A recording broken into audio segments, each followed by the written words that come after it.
My son kept coming home from his grandmother's house with bruises he wouldn't explain, but she insisted he was just clumsy.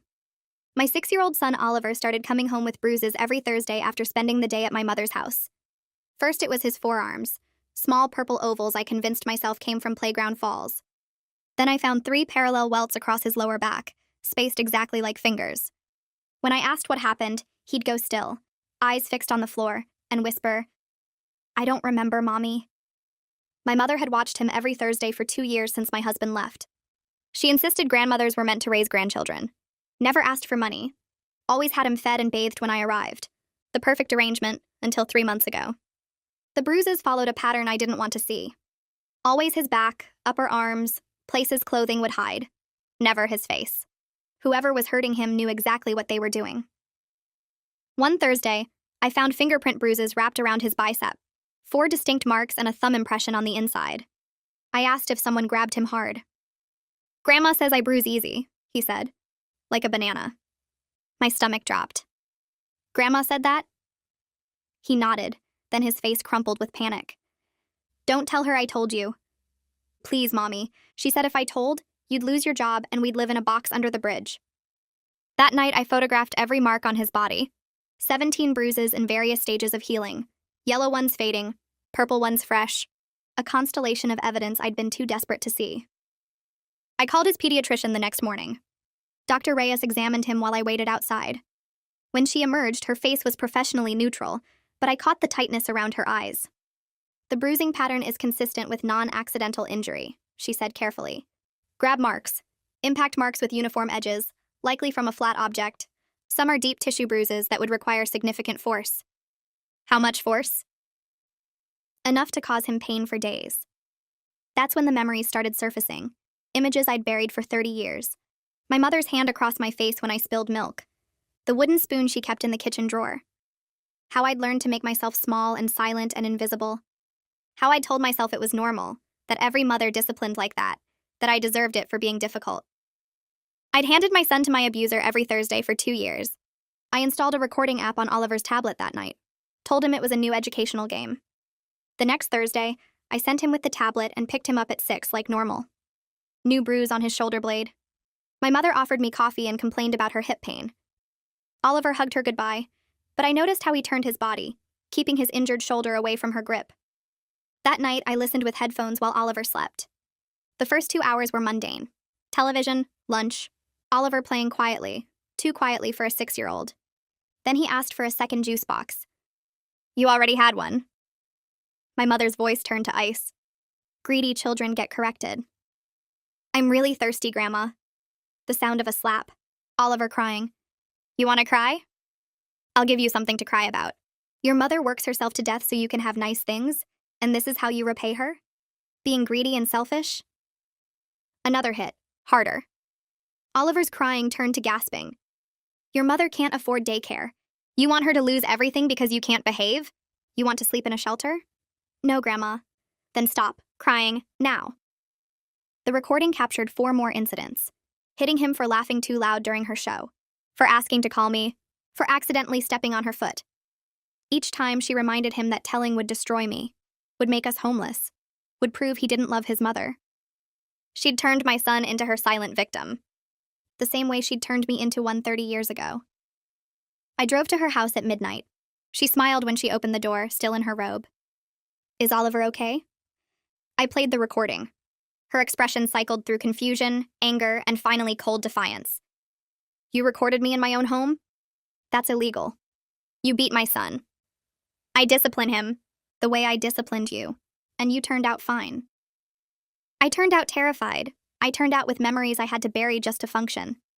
I turned out handing my child to someone who hurt me because I convinced myself it never happened. She laughed. "You'll be back Thursday. You need me. I will never let you touch him again. Then you'll lose your job. You'll lose your apartment. And when you're begging for help, I'll remind you of this moment." I left without another word. But the next morning at 7 a.m., someone was pounding on my door. 2 police officers and a CPS worker. My mother stood behind them, dabbing at her eyes with a tissue. "I'm so worried about my grandson," she was saying. "His mother has been struggling with stress. I've noticed bruises on him for months. I didn't want to believe it. but a grandmother has to protect her grandchild. She looked directly at me and smiled. I forced my shoulders down and kept my voice level even though every muscle wanted to shake. The older officer explained that my mother filed a report this morning claiming she witnessed me hitting Oliver multiple times over the past few months. She told them I was under stress from being a single parent and losing control. The younger officer shifted his weight and glanced at Oliver, who stood frozen against the wall with his backpack still on. A woman in a gray blazer stepped forward and introduced herself as Kara Thornton from Child Protective Services. She had kind eyes, but a professional distance that made my stomach clench. She asked if she could talk to Oliver alone in his bedroom while the officers spoke with me. My mother dabbed at her eyes with that tissue again, playing the concerned grandmother perfectly. I nodded and watched Oliver walk down the hall with Kara, his steps small and careful like he was trying not to make any sound. I pulled my phone from my pocket and opened the photo folder I'd created last night. 17 pictures of bruises on my son's body, each one dated and showing different stages of healing. I handed the phone to Kara before she closed Oliver's bedroom door. She took it and her professional mask slipped for just a second as she scrolled through the first few images. Her jaw tightened and she looked at me with something that might have been understanding before following Oliver into his room. The door clicked shut. One officer asked me to sit down at the kitchen table while the other one talked quietly with my mother in the living room. I could hear her voice carrying, explaining how worried she'd been, how she didn't want to believe her own daughter could hurt a child, but she had to do what was right. The officer sitting across from me asked when the bruising started. I told him about the pattern I'd noticed over 3 months, always on Thursdays after Oliver spent the day at my mother's house, always in places clothing would hide. I explained about the recording I made on Oliver's tablet and offered to play it right now. The officer radioed for Detective Melton from the Child Abuse Unit. My mother's voice got louder in the living room when she heard that. She insisted this was just a misunderstanding, that she'd done her duty and needed to get home now. The officer told her everyone needed to stay until the detective arrived and finished his investigation.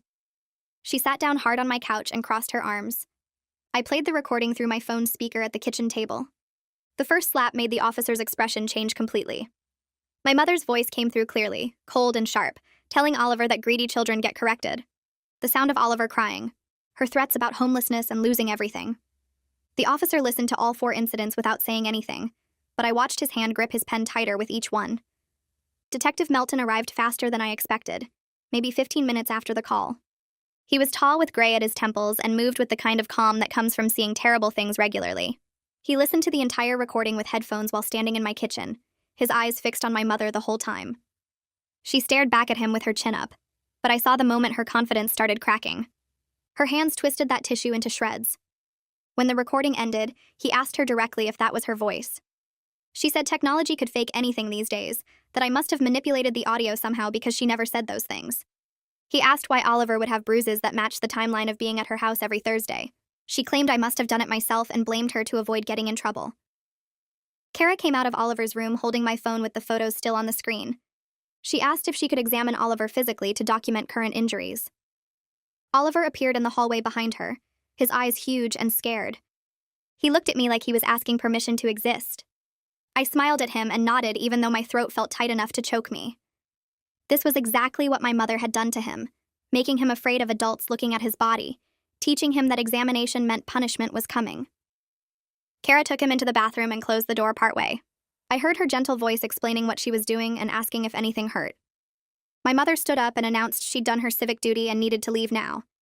Detective Melton moved to block the doorway without seeming aggressive about it. He said everyone involved needed to stay until he finished investigating both claims. She demanded to know if she was under arrest. He said not yet, but she could make that decision easier if she tried to leave. Kara's voice came from the bathroom asking Oliver how he got the bruise on his shoulder. I heard him start to say he didn't remember, then stop. A long silence. Then his small voice, barely loud enough to hear, saying Grandma grabbed him hard yesterday when he asked for juice. My mother's face went white and then red. She started to say something, but Detective Melton held up his hand. Kara emerged with Oliver and told the detective she'd found fresh bruising consistent with an adult grip on the child's shoulder blade. The injury was less than 24 hours old based on the color and swelling. She showed Detective Melton photos she'd taken on her own phone. He asked Oliver directly if his grandma hurt him. Oliver looked at my mother and then at the floor. He whispered yes. Detective Melton asked to speak with my mother privately in my bedroom. She followed him with her back straight and her mouth set in a hard line. Another officer stayed with me in the living room. I could hear her voice rising through the closed door, insisting I was manipulating everyone, that she was the real victim here, that I'd turned her grandson against her with lies. She said she only ever disciplined him the way any good grandmother would, the way she'd raised me, and I turned out fine. The officer standing near me shifted uncomfortably. Oliver came over and climbed into my lap without asking. His whole body trembled against mine. I wrapped my arms around him and felt wetness on my shirt where his face pressed against my shoulder. He kept whispering he was sorry. Sorry for telling. Sorry for getting Grandma in trouble. Sorry for making everything bad. I held him tighter and told him he did nothing wrong. Telling the truth is always right. Nobody should ever hurt him. We're going to be okay. Kara made several phone calls from my kitchen, speaking in low professional tones. She reviewed the photos again and listened to portions of the recording with her supervisor on speaker. When she came back to the living room, she explained she was bringing in her supervisor because this case involved documented abuse by the person who filed the false report. The situation was more complex than standard protocol covered. My mother emerged from the bedroom with Detective Melton behind her. Her face was blotchy and her hands shook, but she still tried to maintain that victim expression. She pointed at me and said I'd poisoned Oliver against her, that I was making him lie because I wanted to hurt her. Detective Melton asked her to explain the recording of her voice threatening a 6-year-old child. She said I must have edited it somehow, that she never hit him hard enough to leave marks, that discipline wasn't abuse.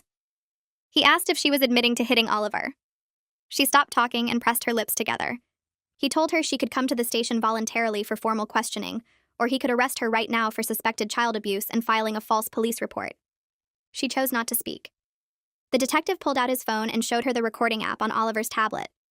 He explained that the recording was legal under state law, because parents have the right to monitor their minor children's safety. She started to protest, but he held up his hand and told her she could explain everything at the station, or she could be arrested right now. Her face went from red to pale in seconds. A woman in a gray suit walked through my apartment door without knocking. She introduced herself as Bernadette Thornton and said she was Kara's supervisor at CPS. She looked at Oliver sitting in my lap and then at my mother standing near the bedroom door. She asked Kara to show her the photographs from the examination. They stepped into the kitchen and spoke in low voices while looking at Kara's phone. Bernadette came back and announced that Oliver needed to go to the hospital immediately for a complete forensic examination. She explained they would photograph every injury with medical equipment and document everything with professional precision. This would create an official record that could be used in court. My mother stepped forward and said she was coming to the hospital. She insisted she had grandparents' rights and needed to be there for Oliver's examination. Bernadette's expression didn't change, but her voice got colder. She informed my mother that she was now the subject of a child abuse investigation and would not be allowed any contact with Oliver until the investigation concluded. My mother started to argue, but Bernadette cut her off and said the protective order was already being processed. Detective Melton told my mother she needed to come to the police station for formal questioning about the abuse allegations and the false report she filed. She refused and said she wasn't going anywhere without her lawyer. He nodded slowly and said that was her right, but if she didn't come voluntarily, he would arrest her right now for suspected child abuse and making a false statement to police. She looked at me with pure hatred in her eyes. She grabbed her purse from my couch and walked toward the door. The detective followed her out and I heard him radio for a patrol car to transport her to the station. Kara touched my shoulder gently and said we should take Oliver to the hospital now. I stood up with Oliver still clinging to me and followed her out to her car. The morning sun felt too bright after everything that happened in my dim apartment. I buckled Oliver into the back seat and climbed in next to him. Kara started driving and Oliver asked in a small voice if Grandma was going to jail. I took his hand and told him honestly that I didn't know yet, but that she wouldn't be able to hurt him anymore. He nodded and pressed his face against my arm. I watched my mother get into the back of a police car through Kara's rear window. She didn't look back at us. The hospital emergency room was crowded, but Kara walked straight to the registration desk and showed her CPS identification. A nurse appeared within minutes and led us down a hallway to a private examination room. The forensic examiner arrived 15 minutes later. She was a woman in her 40s with kind eyes and she knelt down to Oliver's level. She introduced herself and explained that she needed to take some pictures of his bruises to help keep him safe. She promised it wouldn't hurt and that he could hold my hand the whole time. Oliver looked at me and I nodded. She had him change into a hospital gown and then began photographing each bruise with a professional camera. She measured every mark with a ruler and spoke into a recording device describing the location, size, and color of each injury. The fresh bruise on his shoulder blade was deep purple with clear finger impressions. She spent extra time documenting that one from multiple angles. Dr. Reyes walked into the examination room carrying a thick file folder. She smiled at Oliver and then handed the folder to Kara. She explained that she'd documented the bruising patterns at Oliver's appointment 2 weeks ago with detailed notes and photographs. She told Kara this was the clearest case of non-accidental injury she'd seen in 15 years of pediatric practice. The pattern was too consistent, and the injuries were in locations that don't get hurt during normal childhood activities. Kara thanked her and added the medical file to her growing stack of documentation. After the physical examination finished, Kara asked if she could interview Oliver privately. I hesitated, but she assured me the interview would be recorded, and I could watch from an observation room if I wanted. I kissed Oliver's forehead and told him to tell the truth about everything. The nurse led me to a small room with a window looking into the examination room. Kara sat down with Oliver and pulled out 2 anatomical dolls. She asked him gentle questions about what happened at Grandma's house using language a 6-year-old could understand.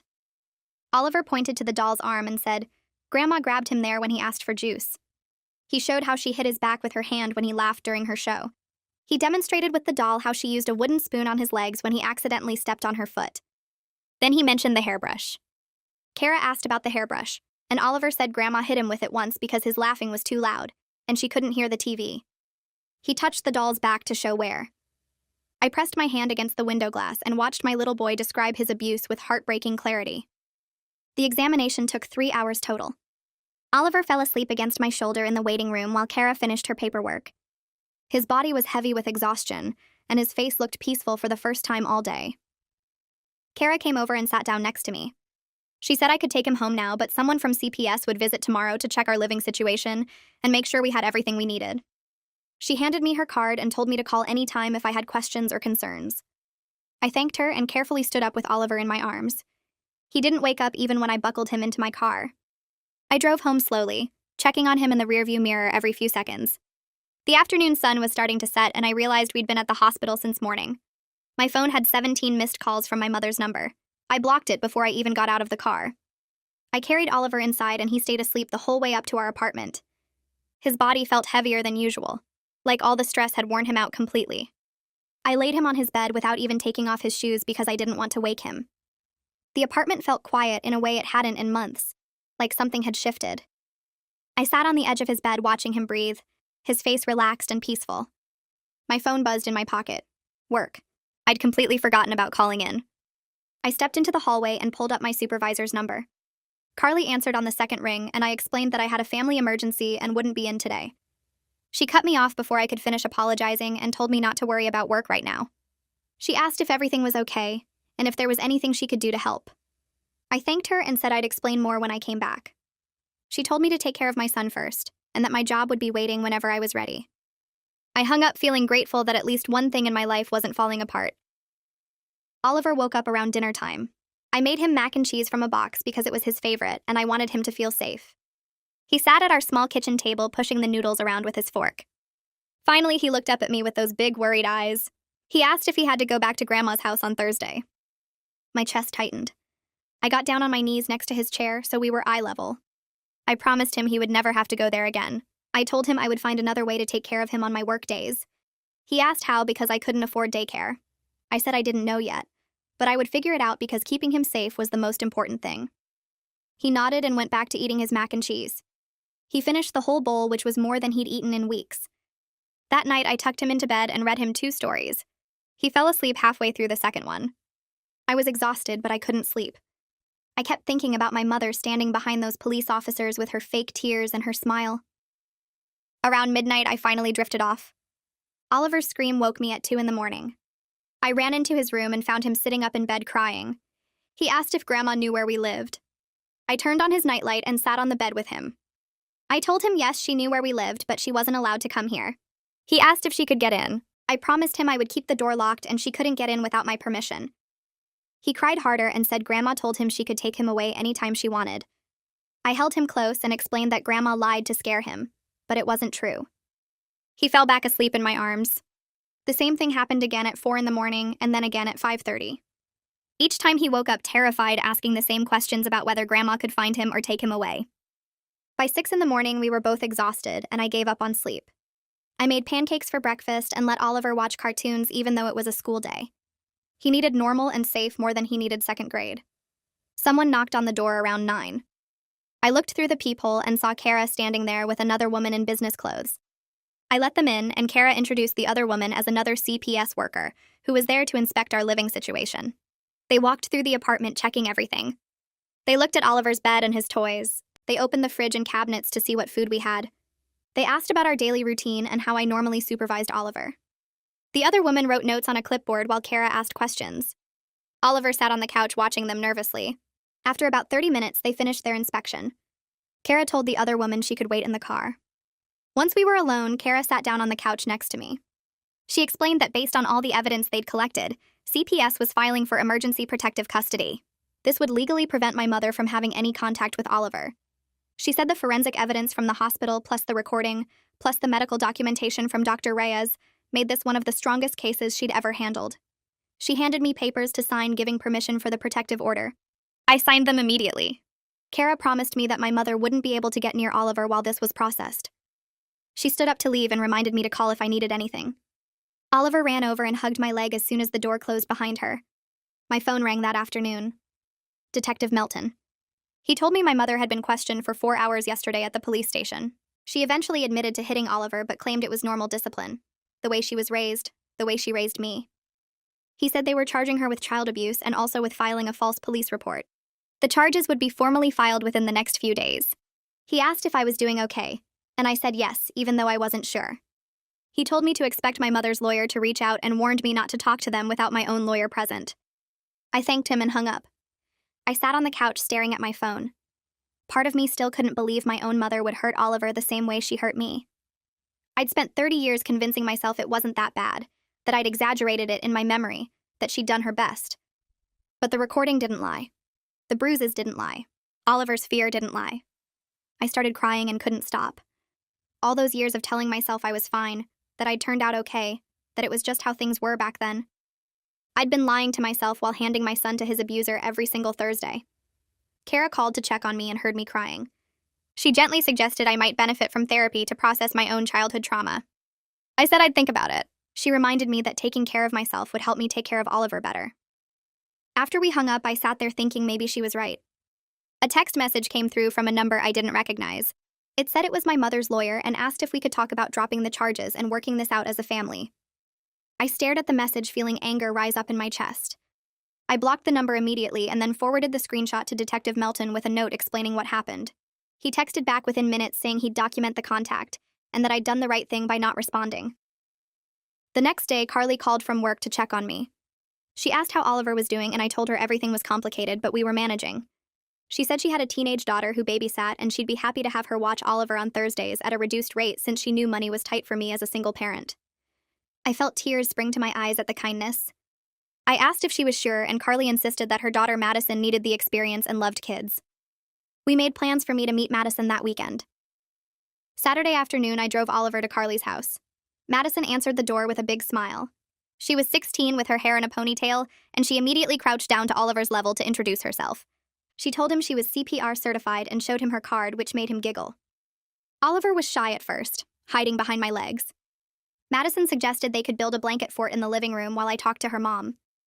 Oliver peeked out from behind me and asked if they could use all the couch cushions. Madison said absolutely, and they could make it as big as they wanted. I watched Oliver slowly come out from behind me and follow Madison into the living room. Carly poured me coffee and we talked about the schedule and payment. Through the doorway, I could see Oliver and Madison laughing as they draped blankets over chairs. For the first time in months, I felt something like hope that maybe this arrangement might actually work, and Oliver could be safe and happy on Thursdays again. The emergency protective order hearing was scheduled for 3 days later at the county courthouse. I dressed Oliver in his best clothes that morning and tried to keep my hands from shaking as I buttoned his shirt. He asked if Grandma would be there, and I told him yes, but that she couldn't come near us. We arrived early and sat on a wooden bench in the hallway outside the courtroom. My mother showed up 15 minutes later with a man in an expensive suit carrying a leather briefcase. She wore a pale blue cardigan and had tissues clutched in her hand. When she saw us, she dabbed at her eyes and turned away like the sight of Oliver caused her pain. Her lawyer put his hand on her shoulder in what looked like comfort. I felt sick watching her performance. Alexis Ward met us outside the courtroom and knelt down to introduce herself to Oliver. She explained that she would be talking to the judge about keeping him safe, and that he didn't have to say anything today. Oliver nodded but pressed closer to my side. We went inside when the bailiff called our case. The courtroom was smaller than I expected, with fluorescent lights and beige walls. My mother sat at a table on the left with her lawyer. We sat at a table on the right with Alexis.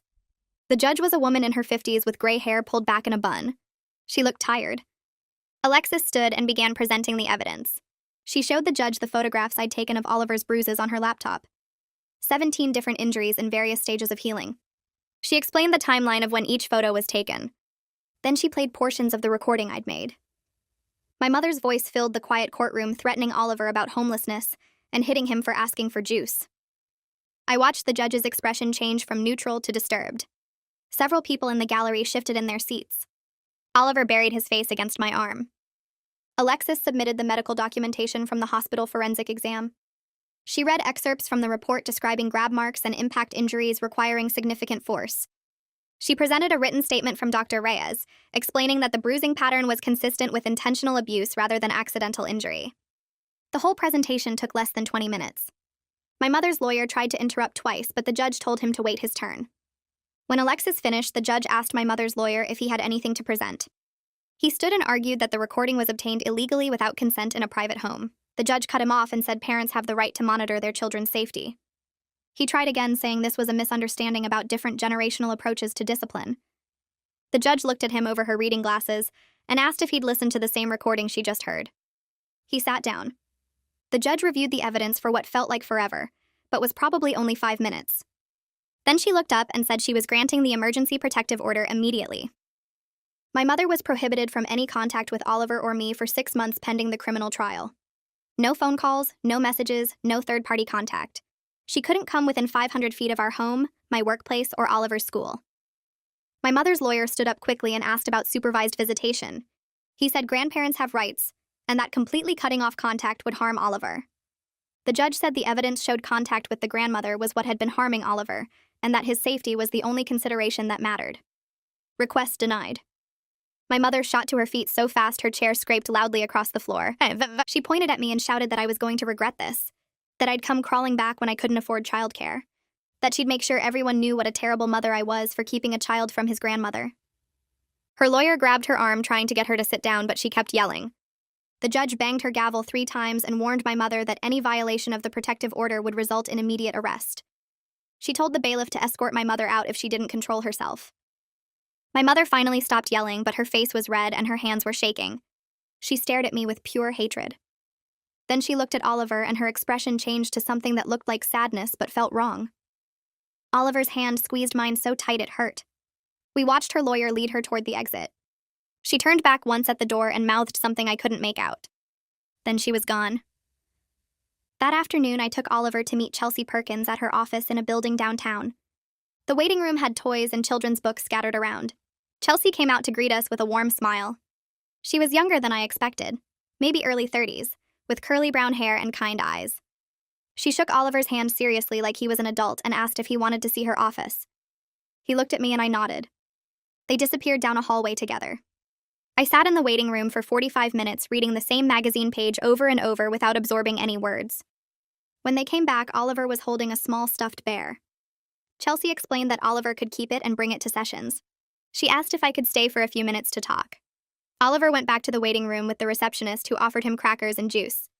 Chelsea sat across from me in her office and explained that Oliver would need time to feel safe expressing his feelings about what happened.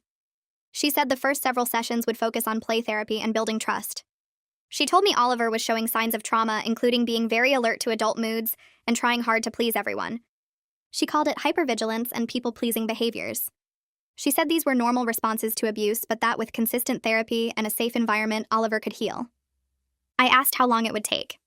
She said every child is different, but that we should plan on at least 6 months of weekly sessions. The following Thursday was Oliver's first day with Madison. I dropped him off at Carly's house at 7:30 in the morning before work. Madison answered the door in jeans and a sweatshirt with her hair in a ponytail. Requested Reds is on Spotify now. Check out link in the description or comments. She crouched down to Oliver's level and asked what he wanted to do today. He was shy and didn't answer.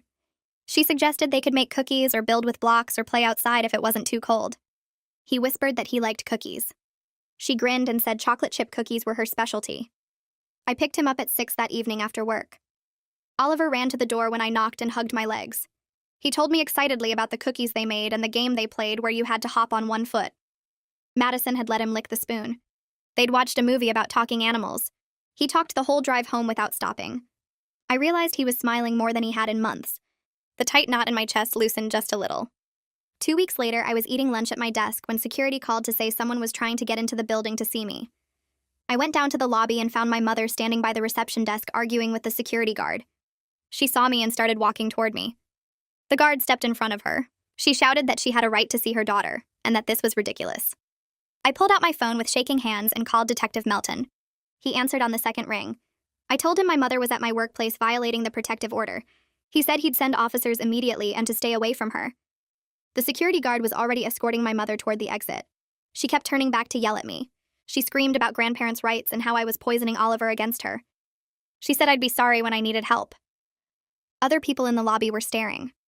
My face burned with embarrassment, but I stayed where I was until she was outside. 2 police cars pulled up within 10 minutes. Detective Melton called me an hour later to say my mother had been arrested for violating the protective order. She'd spend the night in jail and see a judge in the morning for a bail hearing.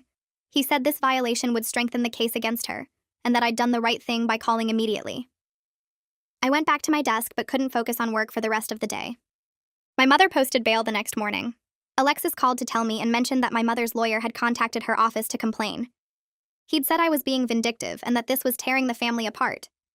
Alexis had responded that my mother was being criminal, and that she'd torn the family apart herself when she chose to abuse her grandson. I felt a surge of gratitude for having someone on my side who understood what was really happening. Detective Melton called 3 weeks after my mother's arrest to tell me the criminal trial date was set. His voice came through the phone calm and steady while I sat at my kitchen table watching Oliver color at the other end. The trial would happen in 3 months, he said, which gave the prosecution time to prepare their case and organize all the evidence. He explained they had the recording of my mother hitting Oliver and threatening him. They had Dr. Reyes's medical documentation showing 17 bruises in different stages of healing. They had the photos I took that showed the fingerprint marks on Oliver's arm. They had Oliver's testimony from the forensic interview where he described being hit with her hand and with a wooden spoon. The prosecutor felt confident about getting a conviction with all this evidence lined up. I asked what would happen if my mother was found guilty. Melton said she could face up to 5 years in prison for child abuse, plus additional time for filing the false police report. The thought made my stomach twist because part of me still remembered being 6 years old and needing my mother to protect me instead of hurt me. But then I looked at Oliver carefully, staying inside the lines of his coloring book, and remembered that protecting him mattered more than any leftover feelings I had about my childhood. I started seeing a therapist the following week. Her office was in a building near my workplace with pale blue walls and soft chairs that didn't match. She asked me to call her Dr. Raymond, and she wore glasses that kept sliding down her nose. I told her about finding the bruises on Oliver and making the recording and confronting my mother at midnight. I told her about my mother showing up with police officers and trying to blame me for the abuse she caused. Dr. Raymond listened without interrupting and took notes on a yellow legal pad. Then she asked me to talk about my own childhood. The memories came flooding back in pieces I'd kept buried for 30 years. My mother slapping me across the face when I spilled milk at dinner. The wooden spoon she kept in the kitchen drawer that left welts on my legs when I talked back. How I learned to be quiet and small and invisible so she wouldn't notice me enough to get angry. How I convinced myself every mother disciplined that way, and I deserved it for being difficult. Dr. Raymond said I'd normalize the abuse to survive it, and then repeated the pattern by leaving Oliver with my mother every Thursday. She said protecting Oliver now meant breaking the cycle of abuse that my mother tried to continue through him.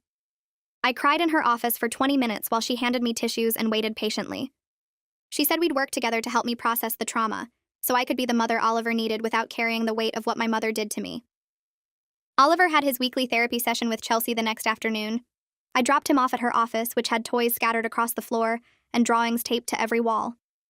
Chelsea always let me sit in the waiting room while she worked with Oliver alone in a space where he felt safe to talk. This session lasted almost an hour. When Chelsea opened the door, Oliver ran out holding a piece of paper folded in half. He showed me the drawing he made of himself holding a big shield with a scary dark figure on the other side. The figure had angry eyes and reaching hands, but the shield kept it away from the boy in the picture. Chelsea told me later that this was a major breakthrough in Oliver's therapy. He was beginning to understand that his grandmother's abuse wasn't his fault, and that he had protection now. She said the shield represented safety, and the scary figure represented his fear of my mother. Drawing it helped him process what happened and put some distance between himself and the trauma. I hung the picture on our refrigerator when we got home, and Oliver stood looking at it for a long time before asking if the shield would always keep him safe. I promised him it would. 2 days later, Alexis called to tell me my mother's lawyer wanted to negotiate a plea deal. Her voice sounded tired through the phone, like she'd been handling difficult cases all week. She explained that my mother's lawyer was offering to have her plead guilty to lesser charges in exchange for avoiding jail time. My mother would admit to some form of wrongdoing, but the charges would be reduced, and she'd get probation instead of prison. The prosecutor wanted my opinion before deciding whether to accept the offer. I sat on my couch staring at the wall, trying to figure out what I wanted. Part of me thought a plea deal would end this faster and save Oliver from having to testify in court. But another part of me knew my mother needed real consequences for what she did. I told Alexis I wanted whatever would keep Oliver safest in the long run. If that meant a trial where everything came out in public, then I was ready for that. If it meant a plea deal that guaranteed my mother stayed away from us, then I could accept that too. Alexis said she'd pass my response to the prosecutor and they'd make the final decision. Detective Melton called again a week later with information I didn't want to hear. He said my mother had been calling relatives from my extended family, telling them I was keeping Oliver from her out of spite. She was painting herself as a victim of a vindictive daughter who wanted to hurt her. 3 of my relatives called me within 2 days to lecture me about forgiveness and family. My Aunt Rachel said I was being cruel to an old woman who only wanted to see her grandson. My Uncle Tom said families should work things out privately instead of involving the legal system. My cousin Jennifer said I was probably overreacting, and that grandmothers from that generation just had different ideas about discipline. I listened to each of them tell me I was wrong before I explained what actually happened. I told them about the 17 bruises and the recording of my mother hitting Oliver and threatening him. I told them about her showing up at my door with police officers trying to get me arrested for the abuse she caused. The silence on the phone after I explained was heavy and uncomfortable. Rachel apologized immediately and said she had no idea it was that serious. Tom got quiet and then admitted he remembered my mother being harsh when we were kids. Jennifer said she felt terrible for not listening to my side first. 2 of my aunts called the next day to apologize more thoroughly. Aunt Shane cried on the phone, saying she was sorry for not supporting me right away. She said she should have known something was really wrong for me to take such serious action. Aunt Linda was quieter, but just as sincere. She told me something I'd never heard before about my mother being physically abusive to her own siblings when they were growing up.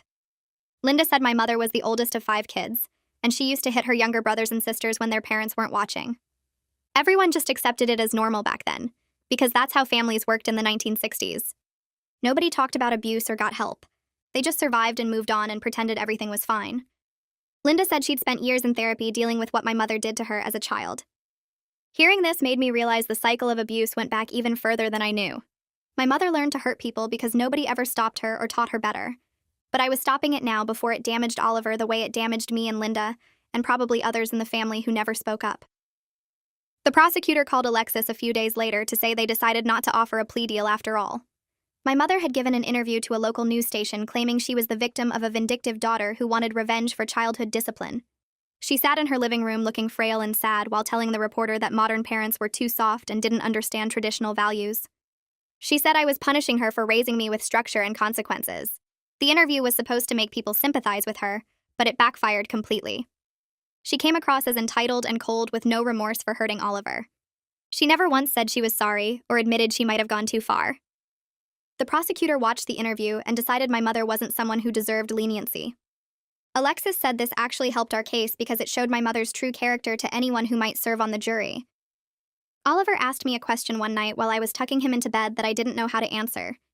He looked up at me with his serious brown eyes and asked why Grandma was so mean to him when he tried to be good. I sat on the edge of his bed, feeling my throat get tight. I wanted to give him an answer that made sense, but the truth was complicated and painful. I told him some people hurt others because they're hurting inside themselves. I said it had nothing to do with him being good or bad. He was a wonderful kid who deserved kindness and love. Grandma had problems in her own heart that made her act in mean ways, but none of that was his fault, and he should never think he caused it by being difficult or asking for things. He was just a normal kid who wanted juice and attention and to feel safe. I said the most important thing for him to know was that what happened to him was wrong, and it would never happen again, because I would always protect him now. Madison called me the following Thursday evening after watching Oliver all day. Her voice sounded happy and light through the phone. She told me Oliver had mentioned something during their time together that she thought I should know. He said he used to be scared all the time, but now he only got scared sometimes.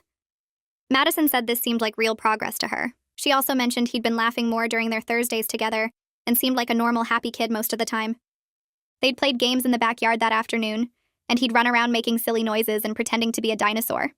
She said seeing him act like a regular 7-year-old made her realize how much he'd been holding back before. I thanked her for telling me and felt relief wash through my chest. Oliver was healing slowly, but steadily in an environment where he felt safe.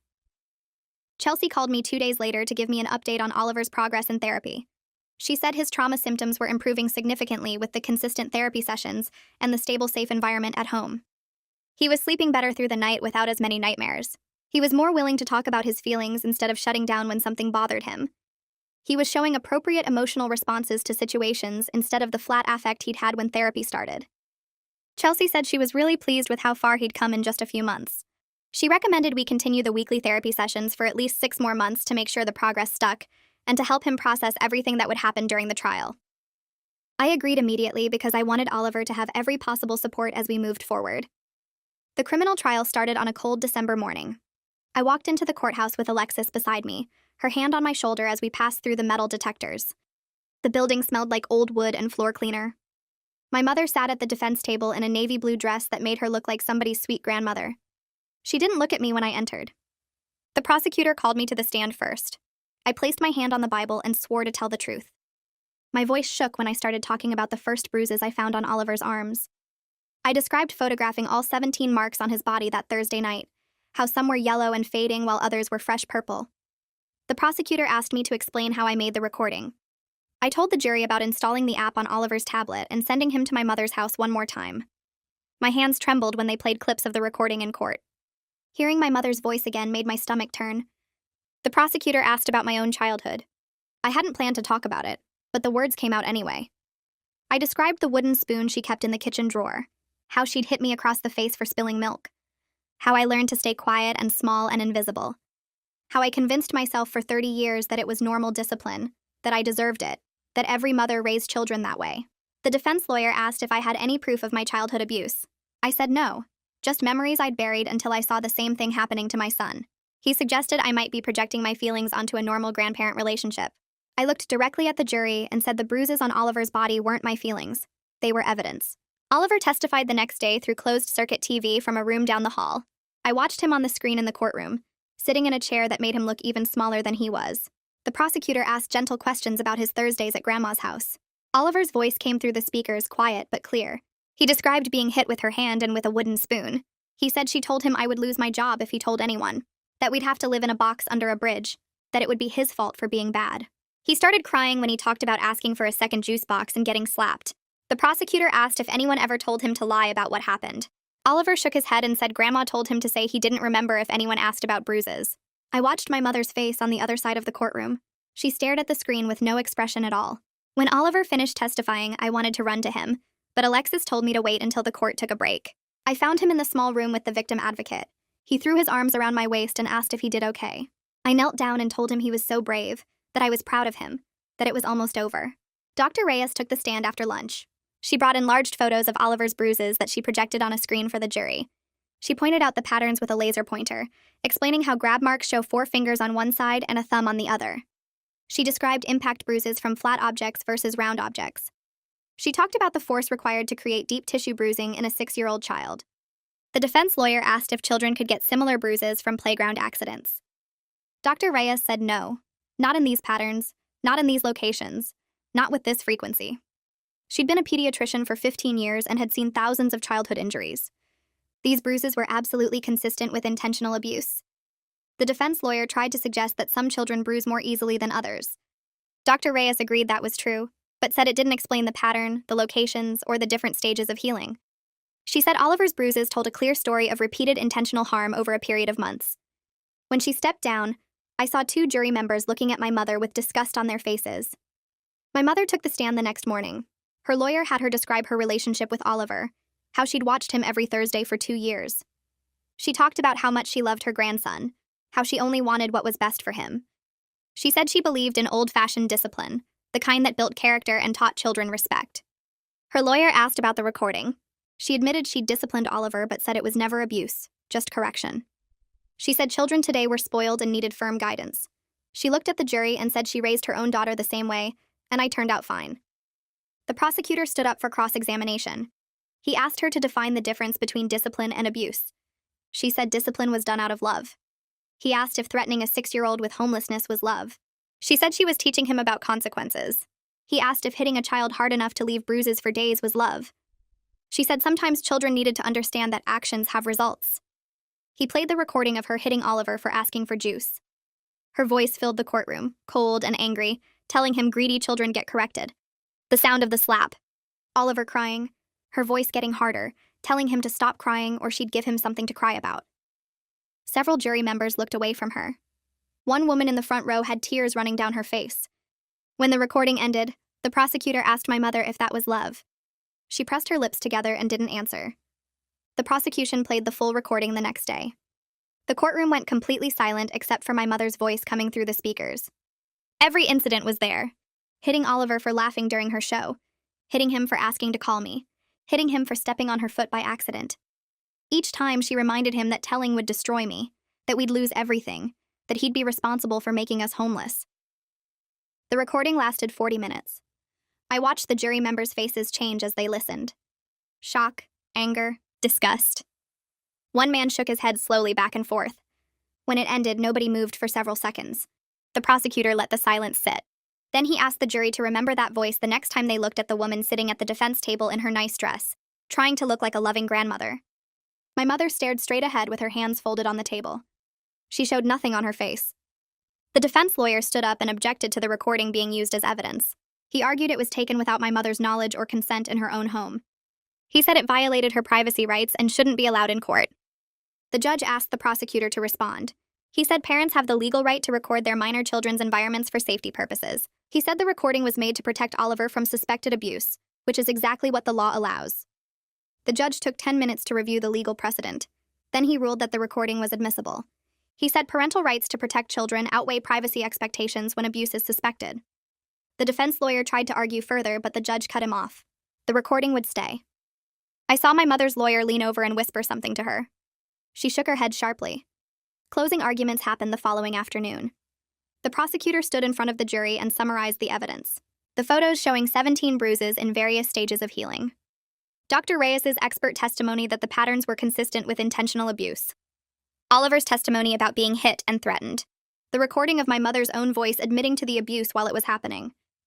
He said this wasn't a case about different parenting styles or generational differences. This was systematic abuse of a 6-year-old child by someone who knew exactly what she was doing. Someone who hit hard enough to leave bruises for days. Someone who threatened a child with homelessness to keep him silent.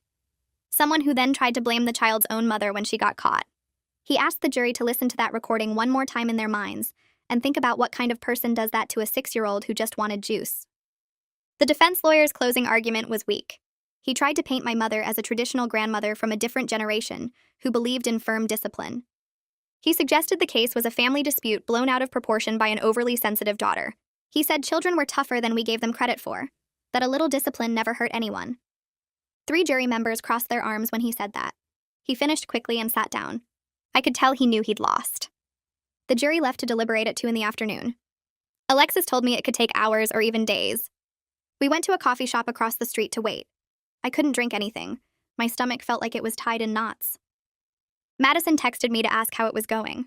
Carly sent a message saying everyone at work was thinking of me. Chelsea called to check in and remind me that whatever happened, Oliver was safe now. We got the call at 4:30. The jury had reached a verdict. We rushed back to the courthouse. My hands shook so hard I could barely open the door. The jury filed in with serious faces. The judge asked if they'd reached a verdict. The foreman stood up and said yes. Guilty on all charges. Child abuse. Filing a false police report. Guilty. Guilty. I heard the words but couldn't quite believe them. My mother sat perfectly still at the defense table. Her face showed nothing. No surprise, no anger, no remorse, just blank. The judge thanked the jury and set a sentencing date for 2 weeks later. As the bailiff led my mother out, she turned and looked directly at me. Her expression said this wasn't over. I looked back and didn't flinch. Sentencing day arrived on a gray morning 2 weeks before Christmas. The courtroom was less crowded this time. Just the lawyers, court staff, and me sitting in the front row behind the prosecutor's table. My mother wore the same navy dress. The judge reviewed the case details and the jury's verdict. He asked if my mother wanted to make a statement before sentencing. Her lawyer advised her not to, but she stood anyway. She said she'd spent her whole life taking care of her family, that she'd raised her daughter and helped raise her grandson, that she'd never asked for anything in return, that this whole situation was a misunderstanding caused by a daughter who couldn't handle the stress of single parenthood. She said she forgave me for what I'd done to her. The judge's expression didn't change. He said he'd reviewed all the evidence carefully, that the recording alone was enough to prove systematic abuse. Threatening a child with homelessness to maintain silence showed clear consciousness of wrongdoing. That filing a false police report to blame the victim's mother was particularly disturbing. He sentenced her to 18 months in jail, followed by 3 years of probation. She'd have to complete anger management classes and parenting classes. He issued a permanent restraining order protecting Oliver and me. My mother would never be allowed to contact either of us again for any reason. She finally showed emotion then. Her face went red and she started to speak, but her lawyer grabbed her arm. The bailiff led her away. I watched her go and felt something release in my chest. Alexis walked me out of the courthouse into the cold December air. She told me my mother's lawyer would probably file an appeal, but that with evidence this strong, the conviction would almost certainly stand. She explained that my mother would likely serve at least 12 months before any possibility of early release. Maybe more if she didn't behave well in jail. I asked what would happen if the appeal succeeded. Alexis said it wouldn't, that I needed to trust the system had worked correctly this time. We stood on the courthouse steps, and she gave me her card with her personal cell number written on the back. She said to call if my mother tried to contact me in any way, even through other people. I promised I would. Then I drove to Madison's house to pick up Oliver. He was building with blocks in her living room. When he saw me, he ran over and asked what happened to Grandma. I knelt down and told him she had to go to a place where people learn not to hurt others.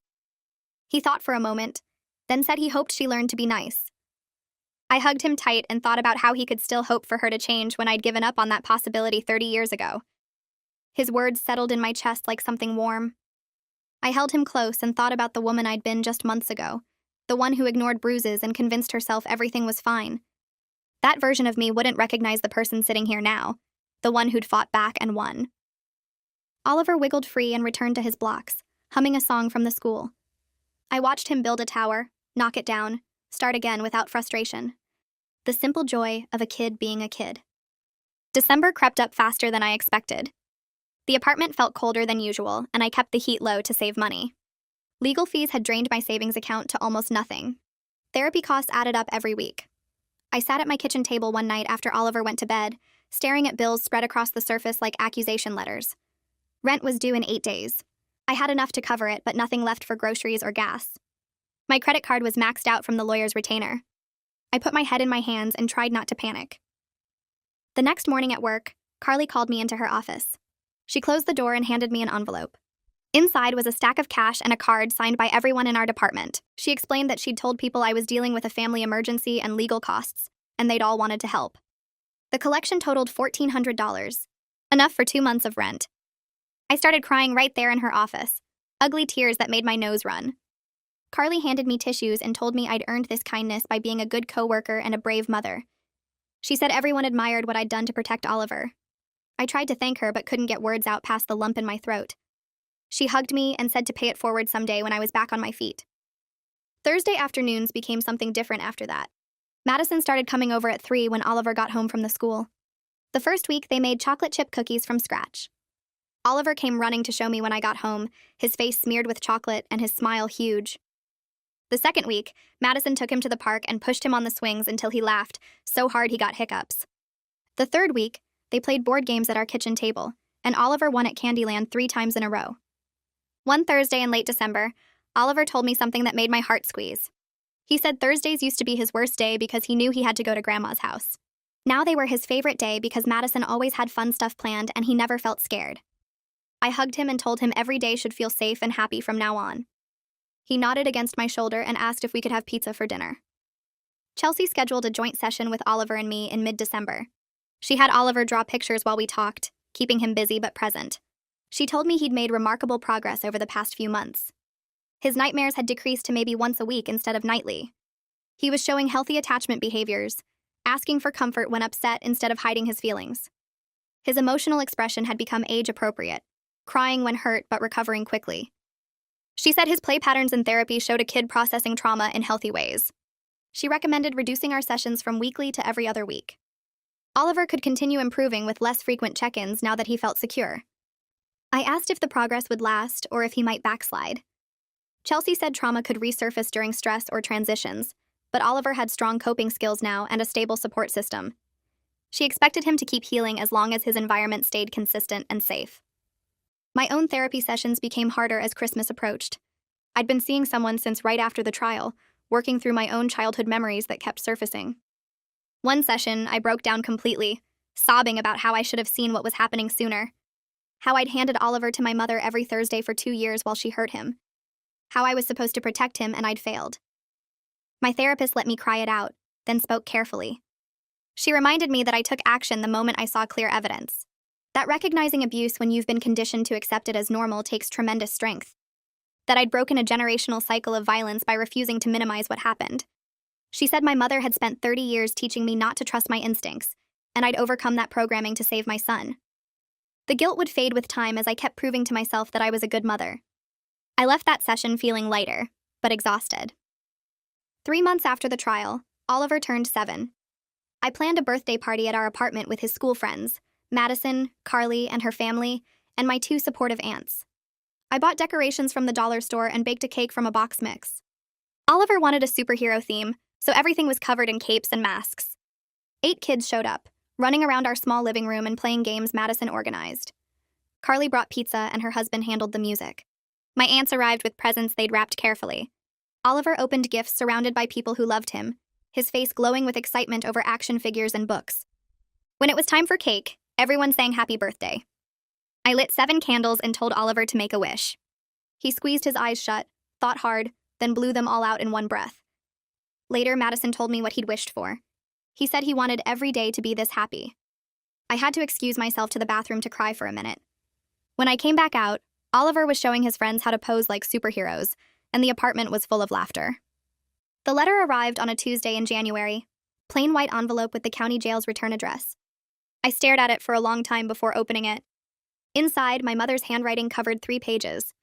She wrote about how jail had given her time to think, how she realized she'd made mistakes and how she disciplined Oliver, how she'd been raised the same way and didn't know any better. She said she'd been attending anger management classes and talking to a counselor. She claimed she understood now that hitting was wrong. She asked for forgiveness and said she'd changed. She wanted a chance to rebuild our relationship when she got out. I read it twice, looking for genuine remorse. All I found was justification and excuses. I called Alexis and read her the letter over the phone. Alexis said not to respond, that my mother was likely trying to build a case for early release or appeal. She reminded me that the restraining order was permanent and my mother couldn't contact me legally anyway. I thanked her and hung up. Then I tore the letter into small pieces and threw it away. I didn't need her apology to move forward. Oliver and I were doing fine without her. Winter turned our routine peaceful. Oliver went to the school every morning without the stomach aches he used to get on Thursdays. He slept through most nights in his own bed, only occasionally climbing in with me after bad dreams. His teacher sent home notes about how well he was doing, how he participated in class and played nicely with other kids. Madison watched him twice a week now instead of just Thursdays, because I'd picked up some overtime shifts. He adored her and talked constantly about the games they played. My aunts visited every few weeks, bringing groceries and spending time with Oliver. He was showing the personality that had been buried under fear for so long. Silly jokes and endless questions about how things worked. Excitement over small things like finding a cool rock or seeing a dog at the park. The joyful, curious kid he was supposed to be all along. My supervisor called me into her office in late February. I walked in expecting bad news, maybe about my performance during all the time I'd taken off for court. Instead, she offered me a promotion. The position came with a significant raise and better hours. I'd be managing a small team instead of doing data entry. She said I'd earned it through years of reliable work and my ability to handle pressure with grace. The raise was enough to afford quality after-school care for Oliver and continue his therapy without financial stress. I accepted immediately, thanking her multiple times. When I told Carly later, she hugged me and made a joke. She said standing up to my mother had taught me to advocate for myself everywhere, including at work. I laughed because she was right. Something had shifted in me during those months of fighting. I'd learned my voice mattered and my boundaries deserved respect. On Thursday afternoon, I drove to Madison's house to pick up Oliver and found him waiting on the front porch with a piece of paper clutched in both hands. He saw my car and jumped up, running down the walkway so fast Madison had to call after him to be careful. I barely got out of the driver's seat before he crashed into my legs, waving the paper in my face with his whole body vibrating with excitement. It was a drawing he'd made in therapy that morning. Chelsea had sent him home with it because she said he'd worked so hard on it and wanted to show me right away. The picture showed 2 stick figures holding hands under a rainbow, one tall and one small, both with big circle smiles. Above the rainbow, he'd written in his careful 7-year-old handwriting, letters wobbling but clear, the words, safe and happy. I knelt down on the sidewalk and looked at it closely, tracing my finger over the crayon marks, feeling something tight in my chest loosen and release. Oliver pressed against my side, his head tucked under my chin, and asked if I liked it. I told him it was the most beautiful thing I'd ever seen, and I was going to put it on the refrigerator where I could look at it every single day. That night after dinner and bath time, I tucked Oliver into bed, pulling his blanket up to his chin the way he liked. He looked up at me with those serious brown eyes and said he loved me, and that I was the best mom in the world. I kissed his forehead, breathing in the clean smell of his shampoo, and realized with sudden clarity that protecting him was the most important thing I'd ever done in my entire life. Our future stretched ahead of us, bright and open, because we were finally free from the cycle of abuse that had defined my childhood, and almost claimed him too. I turned off his lamp and left his door cracked open with the hallway light on, and I could hear him humming softly to himself as he drifted off to sleep. All right, that's all I've got today. Thanks for letting me share this little moment with you. I hope it sits with you in a good way.